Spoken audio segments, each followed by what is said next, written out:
Hi guys, well we finished the fun bits, knocked all the studio walls down, and I'm back in front of the camera as normal. There's still a lot to do, but Mobuzz viewers wait for no one, and the show must go on, as they say. So it's Wednesday the 20th of February, I'm Olivia, and welcome to Mobuzz TV. We've got the usual news roundup, but today it's got a distinctly international flavour. We're going to go on a little world tour of tech, starting right here in Spain. 10 Nigerians have been arrested in Malaga, suspected of running a lottery scam that earned them nearly 20,000 euros in dirty money. The group piggybacked on the Wi-Fi access of a neighbour and then produced a load of spam, telling recipients that they had hit the big time on the lottery. And you guessed it, in order to claim their winnings, they needed to pay a cash sum up front. I have to say that in a country as obsessed with the national lottery as Spain, I'm very surprised that anyone actually fell for this one.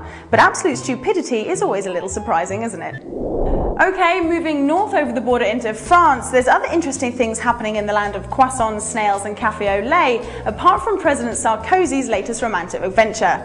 Dailymotion, the leading video sharing site in France, has announced that it's now supporting high-definition video upload and playback. We found a little sample of Dailymotion's new HD content and it looks pretty good. Street was designed to give the impression of a coalition force fighting for ground in a small area of Moscow. In this scenario, the coalition is attacking and trying to take a Red Star roadblock, as well as a park that's been converted for storage purposes and a small motor pool that's been wedged in between two buildings. It's meant to mimic what a city-like combat experience can be, which is to say grueling, intense fighting over a few small city blocks. Outside of the States, Dailymotion is a pretty popular video sharing site, and this move could give YouTube a run for its money. Steve Chen has stood by his refusal to convert YouTube into HD, arguing that viewers aren't that bothered about HD online. But you've only got to look at the difference in video quality to see that maybe at some time in the near future he may be tempted to do some swift backtracking. Let's leave Europe behind us and head stateside for a while, where, as usual, most of the action is. There's some exciting news coming from the Robert Scoble / Mike Arrington direction about Microsoft's new toy, a piece of desktop software called Worldwide Telescope. Doesn't mean anything to you? Well, apparently it uses data from the Hubble Space Telescope to create a super powerful map of the universe. Kind of like Google Earth, but for the whole cosmos. Cool. The chat is that Google's Sky feature is not a patch on what Worldwide Telescope will be.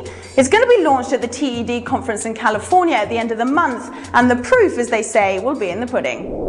Making big news just about everywhere is the attack on document leaking site WikiLeaks. The website was created in 2006 by a group of journalists committed to the idea of transparency, and has in the past revealed details of Iraq rules of engagement, bank fraud in Kenya, and more recently the collapse of UK bank Northern Rock. It looks like a California court has shut down the site after a complaint made by Swiss bank Julius Baer, after the site leaked information about the bank's dealings in the Cayman Islands. Given only hours' notice, WikiLeaks were unable to do anything about the injunction, but have gathered lawyers to fight the decision. Trying to withhold sensitive information or prevent document leaks is nothing new, but closing down a whole website is definitely a drastic move. It's going to be an interesting fight between the supporters of transparency and freedom of speech and those who obviously have something to hide. We'll keep you updated.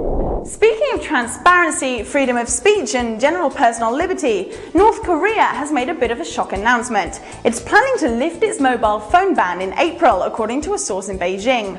Mobile phones were banned 4 years ago after an explosion in a city bordering China in 2004. Initially, the ban will be lifted only in Pyongyang, but the mobile service provided by the Egyptian Orascom Telecom will be gradually expanded throughout the country. This is good news for a state that is best known for its restrictions on the use of modern technology for its citizens. And interestingly enough, it looks like there is one country who could maybe benefit from North Korea's more modern thinking ways. Finland have hit the headlines recently with their somewhat harsh internet censorship regulations. The Finnish National Bureau of Investigation contains around 1,700 child pornography sites that have been blocked to users. Although it turns out that an awful lot of them don't have anything to do with porn, underage or otherwise. Amongst the blocked sites is a musical instrument store, a toy store, and perhaps most ironically, the site of Finnish hacker Matti Nikki. Nikki's site, although provocatively titled, contains text only and is the free speech advocate's blog about the restrictions of Finnish censorship law. Rather apt, wouldn't you say? So we've done Europe, North America, Korea and Finland. I think that's enough travelling for a Wednesday. I'll see you all tomorrow, guys.